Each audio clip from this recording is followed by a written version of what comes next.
கர்த்தருடைய பரிசுத்த நாமத்துக்கு மகிமை உண்டாகட்டும். இன்றைக்கி ஒரு வேத வார்த்தை பார்க்கலாம். நம்ம சகரியா 4வது அதிகாரம் 6வது வசனம். பலத்தினாலும் அல்ல, பராக்கிரமத்தினாலும் அல்ல, என்னுடைய ஆவியினாலே ஆகும். நம்ம எல்லாருக்கும் இந்த வசனம் ரொம்ப கேள்விப்பட்ட வசனம். இதோட பேக்ரவுண்ட் என்னன்னு பார்த்தீங்கன்னா, செருபாபேல் சாலமோனோட இடிஞ்சு போன சாலமோன் ஆலயத்தை கட்டுறதுக்காக தீர்க்கதரிசிகள் மூலமாக உந்தப்பட்டு எடுத்துகிட்டு கட்ட ஆரம்பிக்கிறாரு. அஸ்திவாரம் போட்டாச்சு, 2 வருஷம் ஆச்சு அஸ்திவாரம் போடுறதுக்கு. அதுக்கப்புறம் 18 வருஷம் கட்டவே முடியல. நிறைய பிரச்சனைகள் தடையாயிடுச்சு.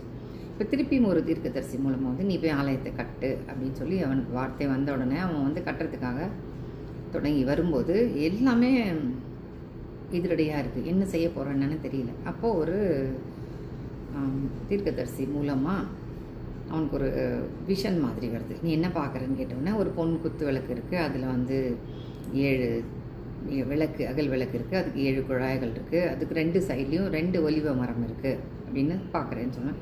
இதுக்கு என்ன அர்த்தம்னு கேட்டோன்னா அவனுக்கு தெரியலை. அப்போது ஆண்டவர் அது வார்த்தை வருகிறது, நீ எதை பற்றியுமே கவலைப்பட வேண்டாம், உன்னோட சித்தத்தினால உன்னோட பலத்தினாலே கிடையாது, என்னுடைய ஆவினாலே ஆகும். அது லிட்டரலாக அர்த்தம் என்னென்னா, அந்த 7 பொன் குழாயில் இருக்கிற எண்ணெய்கள் எல்லாமே இந்த பக்கத்தில் 2 ஒலிவ மரம் ஆட்டோமேட்டிக்காக அந்த எண்ணெய் அதில் போட்டுகிட்டே இருக்கும். நீ திரியை இன்னும் ரெடி பண்ண வேண்டாம், எதுவுமே பண்ணணும், அது பாட்டுக்கு எரியும். அது மாதிரி நீ எதை பற்றியுமே கவலைப்பட வேண்டாம். கட்டுறது எல்லா காரியங்களும் மூளைக்கு தலைக்கல்ல நான் கொண்டு வந்து கொடுப்பேன், அவனுக்கு அதுக்கு கிருபை கொடுக்குறேன்னு சொல்லி, கிருபை உண்டாவதாகன்னு சொல்லி, நீ தைரியமாக கட்டு, ஒன்றுமே ஆகாது, நான் பார்த்துக்கிறேன் அப்படின்னு சொல்லி அவர் ஆரம்பிக்கிற போது சொன்ன வசனம் தான் இது. இன்றைக்கி நம்மளோட வாழ்க்கையில் கூட ஏதாவது தடைப்பட்டு இருக்கா, ஏதாவது ப்ராப்ளம்ஸ் இருக்கா? இல்லைங்க, இன்னும் நானும் இதை ட்ரை பண்ணுறேன், 18 வருஷம் ஆச்சு, 10 வருஷம் ஆச்சு, இன்னும் முடியலன்னு நினைக்கிறீங்களா? உங்களுக்கு இந்த வார்த்தை கர்த்தர் சொல்லுகிறார். உங்களால் இல்லை, உங்கள் பலத்தினால இல்லை, உங்கள் பராக்கிரமத்தினால, என்னுடைய ஆவினாலே ஆகும். அதனால் பரிசுத்த ஆவியானவரை நம்பி இந்த காரியத்தில் இறங்குங்கள். இன்றைக்கு உங்களுக்கு வார்த்தை கொடுக்கறது, உங்களால் எதையும் செய்ய முடியும் with the help of holy ஸ்பிரிட்னு சொல்கிறார்.